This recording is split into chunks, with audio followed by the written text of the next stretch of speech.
بسم الله الرحمن الرحيم الحمد لله رب العالمين الرحمن الرحيم مالك يوم الدين إياك نعبد وإياك نستعين اهدنا الصراط المستقيم صراط الذين أنعمت عليهم غير المغضوب عليهم ولا الضالين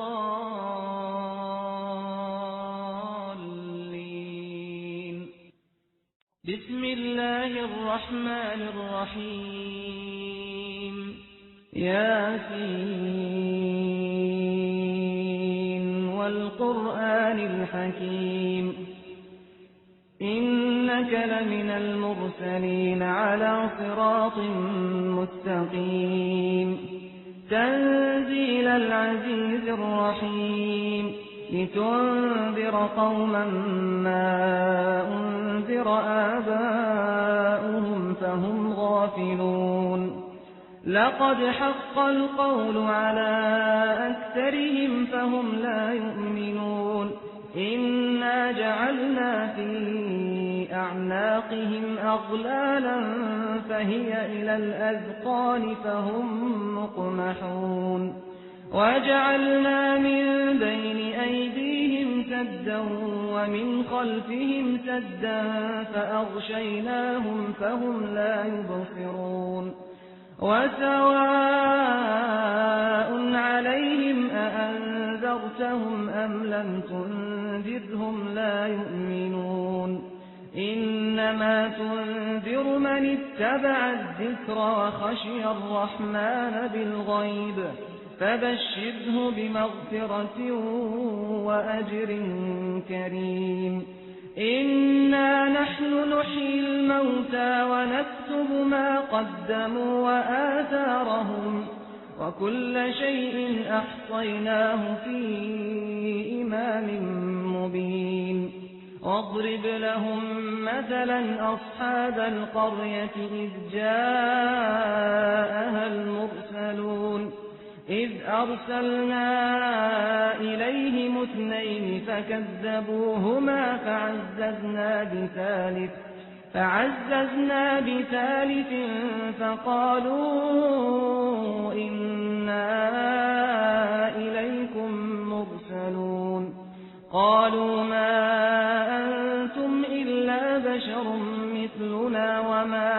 وما أنزل الرحمن من شيء إن أنتم إلا تكذبون قالوا ربنا يعلم إنا إليكم لمرسلون وما علينا إلا البلاغ المبين قالوا إنا تطيرنا بكم لئن لم تنتهوا لنرجمنكم وليمسنكم منا عذاب أليم قالوا طائركم معكم أئن ذكرتم بل أنتم قوم مسرفون وجاء من أقصى المدينة رجل يسعى قال يا قوم اتبعوا المرسلين اتبعوا من لا يسألكم أجرا وهم مهتدون وما لي لا أعبد الذي فطرني وإليه ترجعون أأتخذ من دونه آلهة إن يردني الرحمن بضر لا تغني عني شفاعتهم شيئا ولا ينقذون إني إذا لفي ضلال مبين إني آمنت بربكم فاسمعون قيل ادخل الجنة قال يا ليت قومي يعلمون بما غفر لي ربي وجعلني من المكرمين وما أنزلنا على قومه من بعده من جند من السماء وما كنا منزلين إن كانت إلا صيحة واحدة فإذا هم خامدون يا حسرة على العباد ما يأتيهم من رسول إلا كانوا به يستهزئون ألم يروا كم أهلكنا قبلهم من القرون أنهم إليهم لا يرجعون وإن كل لما جميع لدينا محضرون وآية لهم الأرض الميتة أحييناها وأخرجنا منها حبا فمنه يأكلون وجعلنا فيها جنات من نخيل وأعناب وفجرنا فيها من العيون ليأكلوا من ثمره وما عملته أيديهم أفلا يشكرون سبحان الذي خلق الأزواج كلها مما تنبت الأرض ومن أنفسهم ومما لا يعلمون وآية لهم الليل نسلخ منه النهار فإذا هم مظلمون والشمس تجري لمستقر لها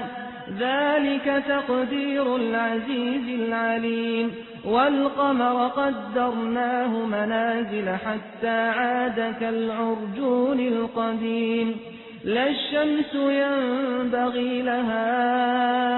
أن تدرك القمر ولا الليل سابق النهار وكل في فلك يسبحون وآية لهم أنا حملنا ذريتهم في الفلك المشحون وخلقنا لهم من مثله ما يركبون وإن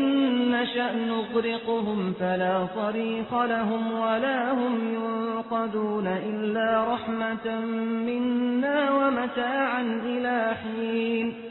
وإذا قيل لهم اتقوا ما بين أيديكم وما خلفكم لعلكم ترحمون وما تأتيهم من آية من آيات ربهم إلا كانوا عنها معرضين وإذا قيل لهم أنفقوا مما رزقكم الله قال الذين كفروا للذين آمنوا أنطعم من لو يشاء الله أطعمه إن أنتم إلا في ضلال مبين ويقولون متى هذا الوعد إن كنتم صادقين ما ينظرون إلا صيحة واحدة تأخذهم وهم يخصمون فلا يستطيعون توصية ولا إلى أهلهم يرجعون ونفخ في الصور فإذا هم من الأجداث إلى ربهم ينسلون قالوا يا ويلنا من بعثنا من مرقدنا هذا ما وعد الرحمن وصدق المرسلون إن كانت إلا صيحة واحدة فإذا هم جميع لدينا محضرون فاليوم لا تظلم نفس شيئا ولا تجزون إلا ما كنتم تعملون إن أصحاب الجنة اليوم في شغل فاكهون هم وأزواجهم في ظلال على الأرائك متكئون لهم فيها فاكهة ولهم ما يدعون سلام قولا من رب رحيم وامتازوا اليوم أيها المجرمون ألم أعهد إليكم يا بني آدم ألا تعبدوا الشيطان إنه لكم عدو مبين وأن اعبدوني هذا صراط مستقيم ولقد أضل منكم جبلا كثيرا أفلم تكونوا تعقلون هذه جهنم التي كنتم توعدون اصلوها اليوم بما كنتم تكفرون اليوم نختم على أفواههم وتكلمنا أيديهم وتشهد أرجلهم بما كانوا يكسبون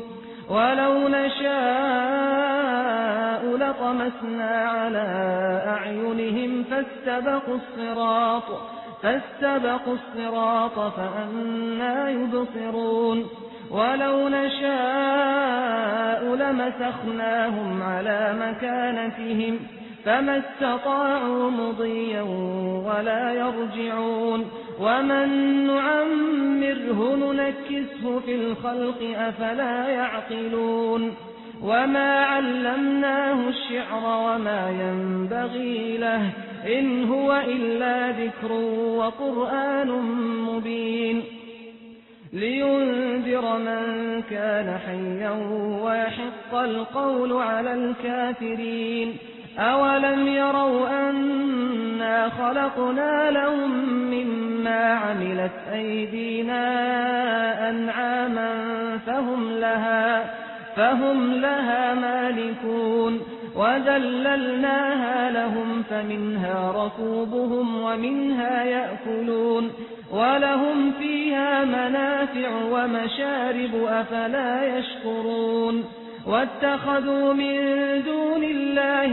آلهة لعلهم ينصرون لا يستطيعون نصرهم وهم لهم جند محضرون فلا يحزنك قولهم إنا نعلم ما يسرون وما يعلنون أولم ير الإنسان أنا خلقناه من نطفة فإذا هو خصيم مبين وضرب لنا مثلا ونسي خلقه قال من يحيي العظام وهي رميم قل يحييها الذي أنشأها أول مرة وهو بكل خلق عليم الذي جعل لكم من الشجر الأخضر نارا فإذا أنتم منه توقدون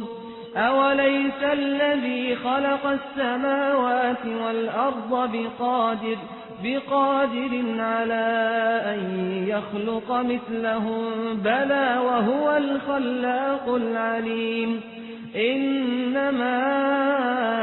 أمره إذا أراد شيئا أن يقول له كن فيكون فسبحان الذي بيده ملكوت كل شيء وإليه ترجعون بسم الله الرحمن الرحيم والصافات صفا فالزاجرات زجرا فالتاليات ذكرا إن إلهكم لواحد رب السماوات والأرض وما بينهما ورب المشارق إنا زينا السماء الدنيا بزينة الكواكب وحفظا من كل شيطان مارد لا يستمعون إلى الملأ الأعلى ويقذفون من كل جانب دحورا ولهم عذاب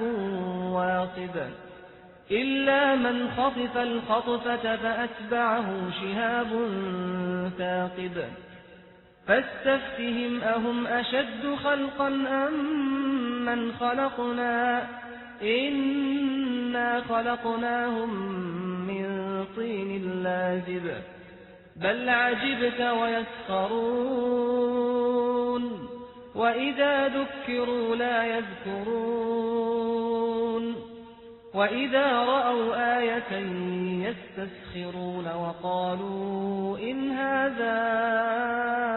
إلا سحر مبين أإذا متنا وكنا ترابا وعظاما أإنا لمبعوثون أو آباؤنا الأولون قل نعم وأنتم داخرون فإنما هي زجرة واحدة فإذا هم ينظرون وقالوا يا ويلنا هذا يوم الفصل الذي كنتم به تكذبون احشروا الذين ظلموا وأزواجهم وما كانوا يعبدون من دون الله فاهدوهم إلى صراط الجحيم وقفوهم إنهم مسؤولون ما لكم لا تناصرون بل هم اليوم مستسلمون وأقبل بعضهم على بعض يتساءلون قالوا إنكم كنتم تأتوننا عن اليمين قالوا بل لم تكونوا مؤمنين وما كان لنا عليكم من سلطان بل كنتم قوما طاغين فحق علينا قول ربنا إنا لذائقون فأغويناكم إنا كنا غاوين فإنهم يومئذ في العذاب مشتركون إنا كذلك نفعل بالمجرمين إنهم كانوا إذا قيل لهم لا إله إلا الله يستكبرون ويقولون أئنا لتاركو آلهتنا لشاعر مجنون بل جاء بالحق وصدق المرسلين إنكم لذائق العذاب الأليم وما تجزون إلا ما كنتم تعملون إلا عباد الله المخلصين أولئك لهم رزق معلوم فواكه وهم مكرمون في جنات النعيم على سرر متقابلين يطاف عليهم بكأس من معين بيضاء لذة للشاربين لا فيها غول ولا هم عنها ينزفون وعندهم قاصرات الطرف عين كأنهن بيض مكنون فأقبل بعضهم على بعض يتساءلون قال قائل منهم إني كان لي قرين يقول أئنك لمن المصدقين أئذا متنا وكنا ترابا وعظاما أئنا لمدينون قال هل أنتم مطلعون فاطلع فرآه في سواء الجحيم قال تالله إن كدت لتردين ولولا نعمة ربي لكنت من المحضرين أفما نحن بميتين إلا موتتنا الأولى وما نحن بمعذبين إن هذا لهو الفوز العظيم لمثل هذا فليعمل العاملون أذلك خير نزلا أم شجرة الزقوم إنا جعلناها فتنة للظالمين إنها شجرة تخرج في أصل الجحيم طلعها كأنه رؤوس الشياطين فإنهم لآكلون منها فمالئون منها البطون ثم إن لهم عليها لشوبا من حميم ثم إن مرجعهم لإلى الجحيم إنهم ألفوا آباءهم ضالين فهم على آثارهم يهرعون ولقد ضل قبلهم أكثر الأولين ولقد أرسلنا فيهم منذرين فانظر كيف كان عاقبة المنذرين إلا عباد الله المخلصين ولقد نادانا نوح فلنعم المجيبون ونجيناه وأهله من الكرب العظيم وجعلنا ذريته هم الباقين وتركنا عليه في الآخرين سلام على نوح في العالمين إنا كذلك نجزي المحسنين إنه من عبادنا المؤمنين ثم أغرقنا الآخرين وإن من شيعته لإبراهيم إذ جاء ربه بقلب سليم إذ قال لأبيه وقومه ماذا تعبدون أئفكا آلهة دون الله تريدون فما ظنكم برب العالمين فنظر نظرة في النجوم فقال إني سقيم فتولوا عنه مدبرين فراغ إلى آلهتهم فقال ألا تأكلون ما لكم لا تنطقون فراغ عليهم ضربا باليمين فأقبلوا إليه يزفون قال أتعبدون ما تنحتون والله خلقكم وما تعملون قالوا ابنوا له بنيانا فألقوه في الجحيم فأرادوا به كيدا فجعلناهم الأسفلين وقال إني ذاهب إلى ربي سيهدين رب هب لي من الصالحين فبشرناه بغلام حليم فلما بلغ معه السعي قال يا بني إني أرى في المنام أني أذبحك فانظر ماذا ترى قال يا أبت افعل ما تؤمر ستجدني إن شاء الله من الصابرين فلما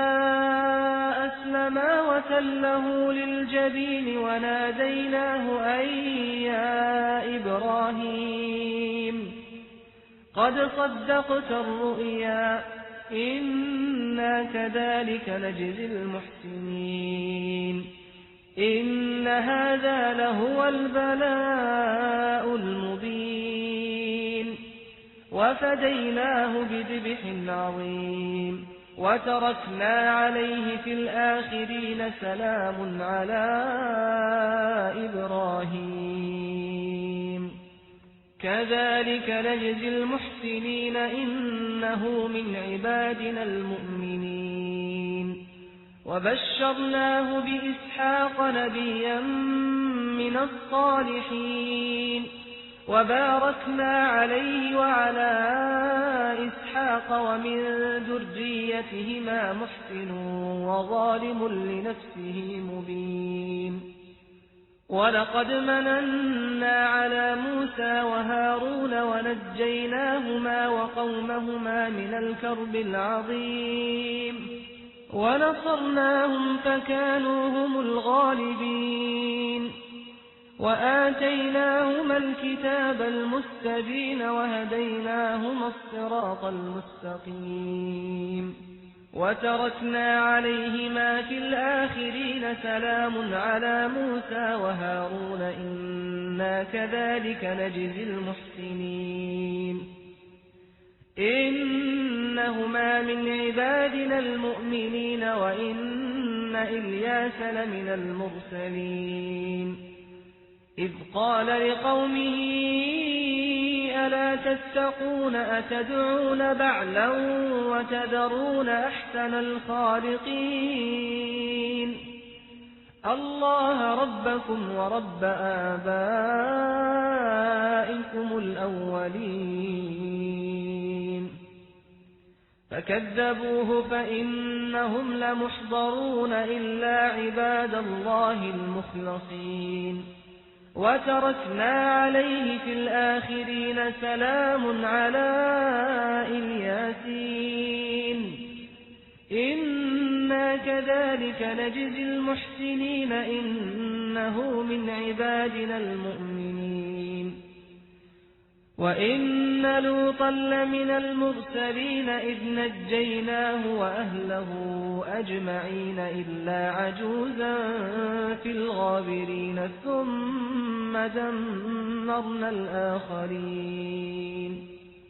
وإنكم لتمرون عليهم مصبحين وبالليل أفلا تعقلون وإن يونس لمن المرسلين إذ أبق إلى الفلك المشحون فساهم فكان من المدحضين فالتقمه الحوت وهو مليم فلولا أنه كان من المسبحين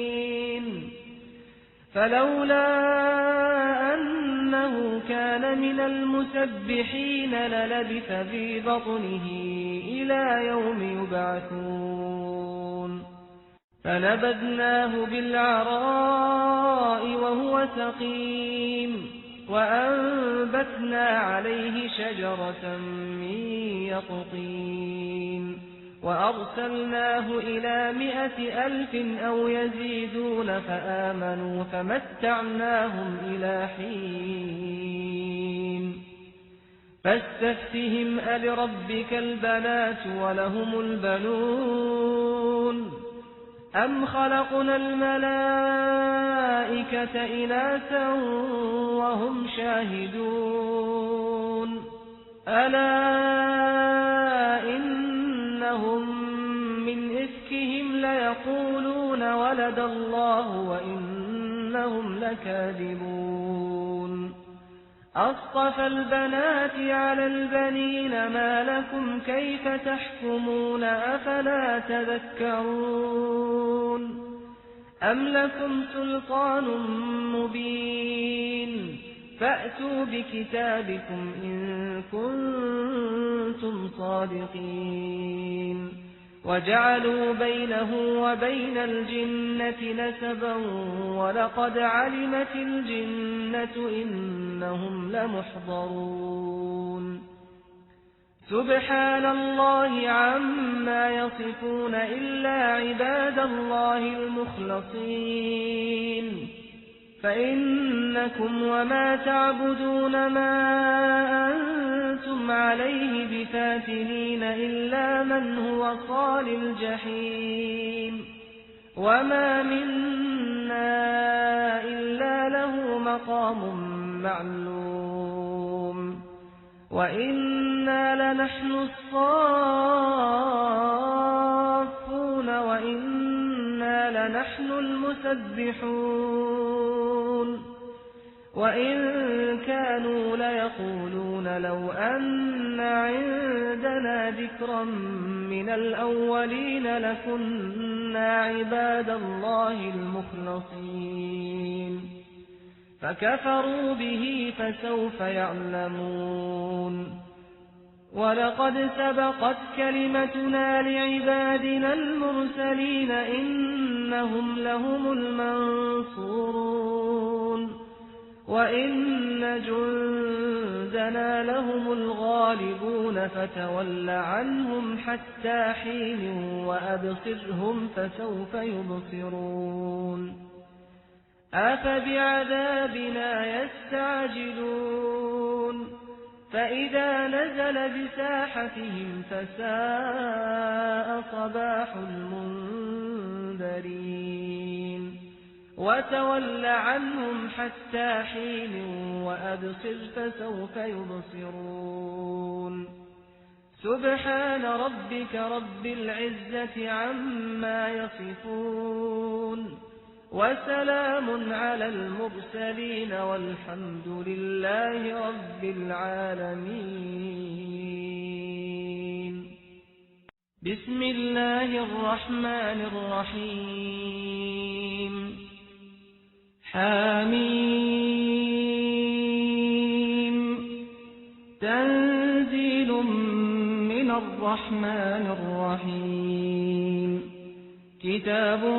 فصلت آياته قرآنا عربيا لقوم يعلمون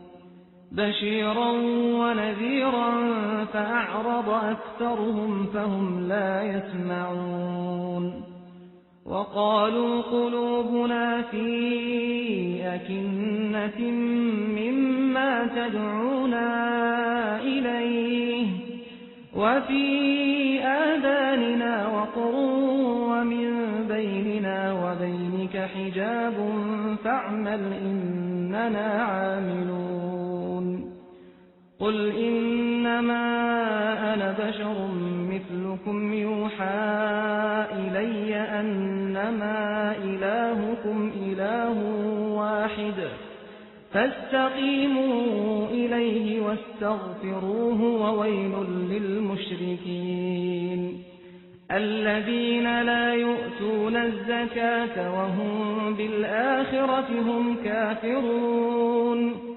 إن الذين آمنوا وعملوا الصالحات لهم أجر غير ممنون قل أئنكم لتكفرون بالذي خلق الأرض في يومين وتجعلون له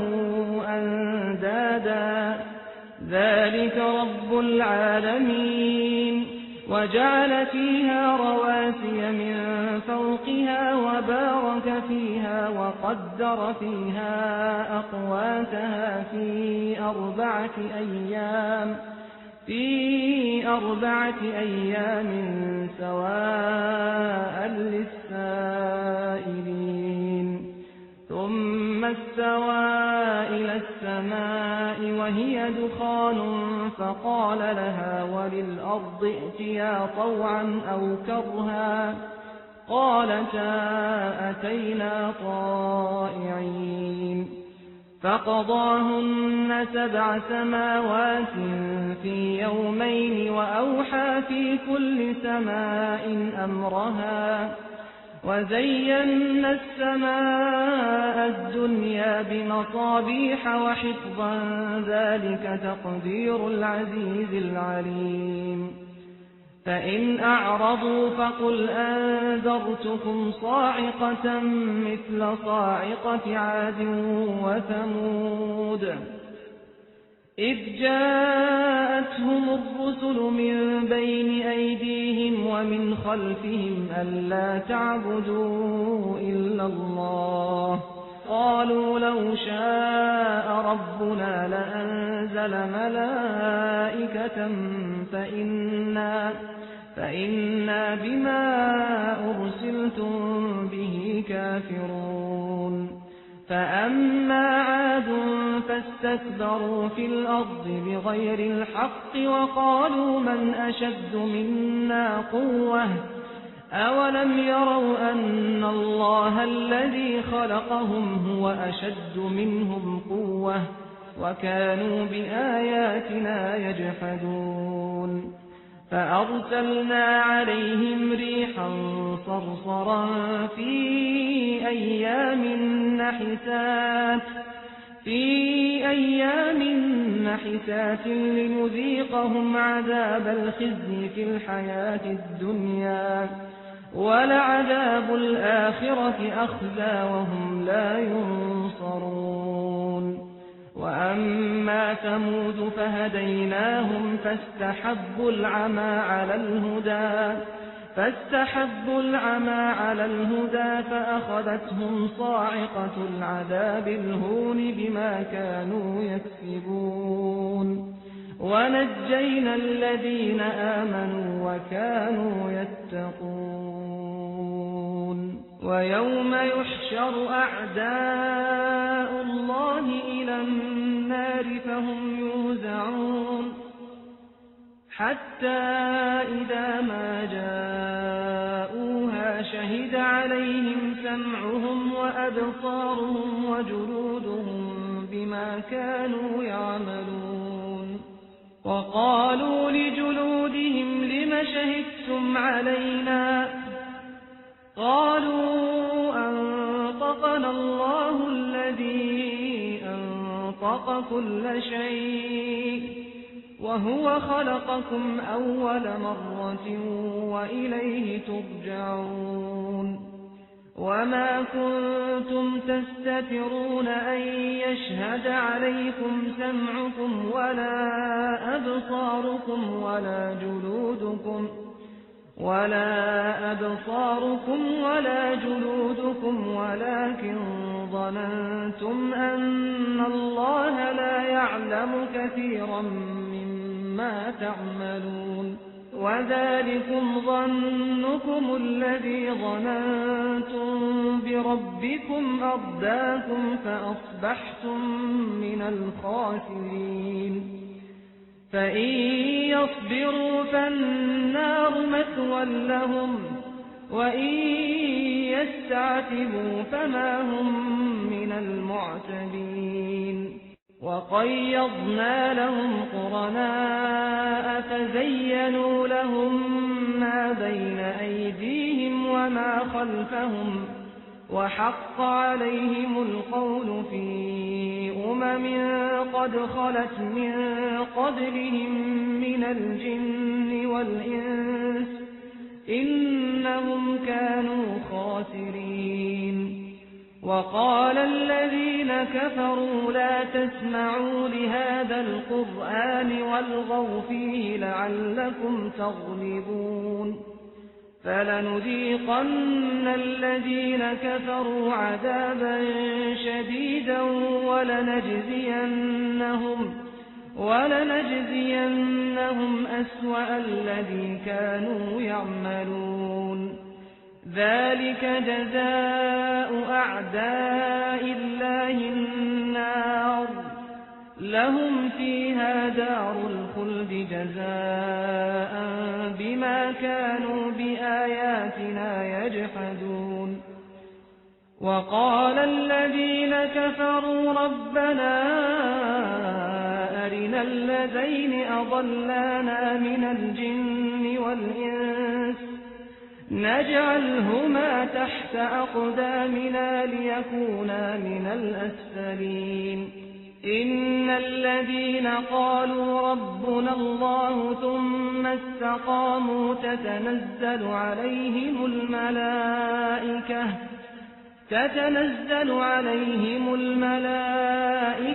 ألا تخافوا ولا تحزنوا وأبشروا بالجنة التي كنتم توعدون نحن أولياؤكم في الحياة الدنيا وفي الآخرة ولكم فيها ما تشتهي أنفسكم ولكم فيها ما تدعون نزلا من غفور رحيم ومن أحسن قولا ممن دعا إلى الله وعمل صالحا وقال إنني من المسلمين ولا تستوي الحسنة ولا السيئة ادفع بالتي هي أحسن فإذا الذي بينك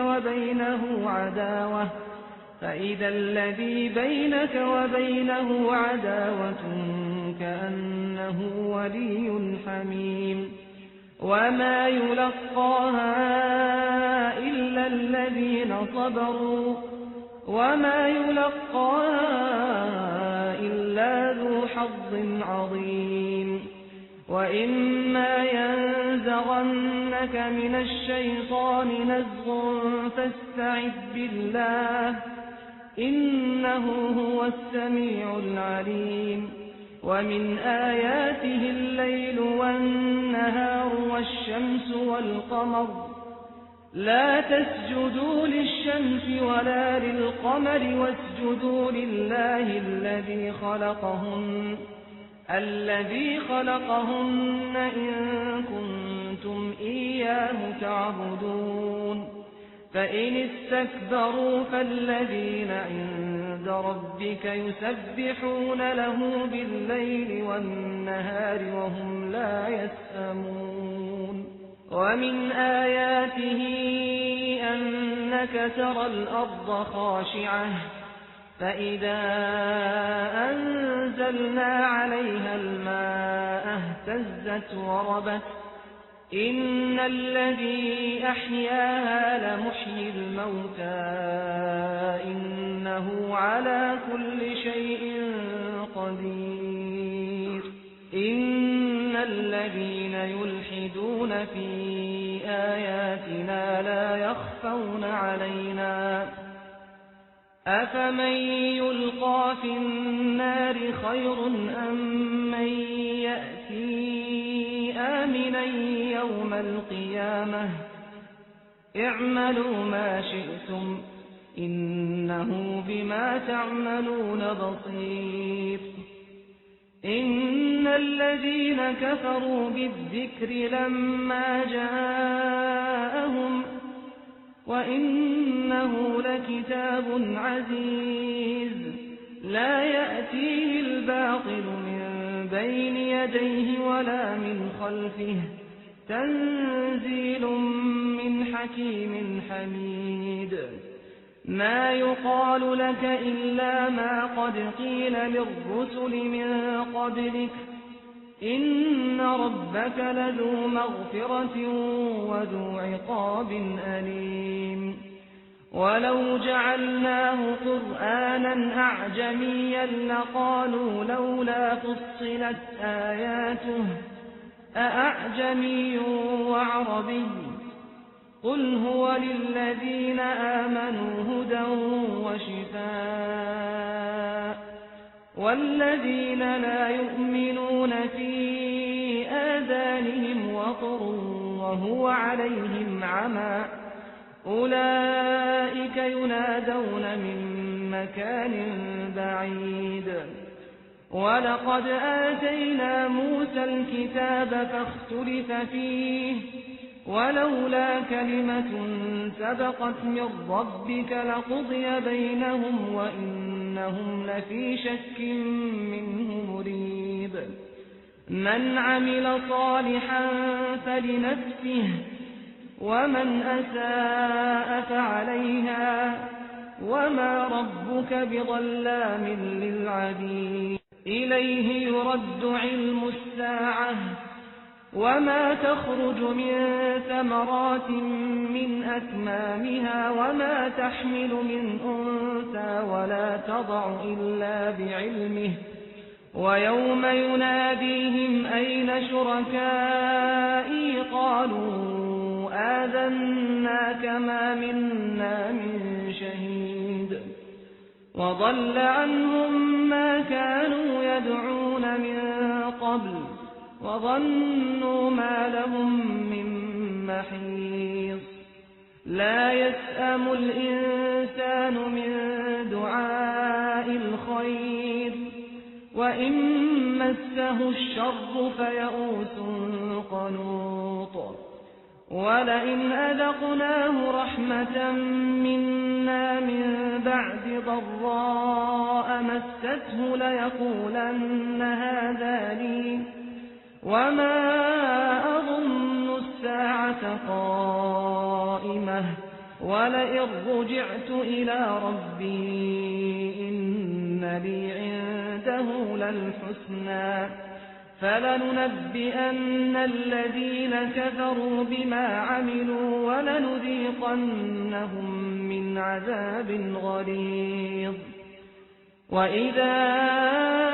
أنعمنا على الإنسان أعرض ونأى بجانبه وإذا مسه الشر فذو دعاء عريض قل أرأيتم إن كان من عند الله ثم كفرتم به من أضل ممن هو في شقاق بعيد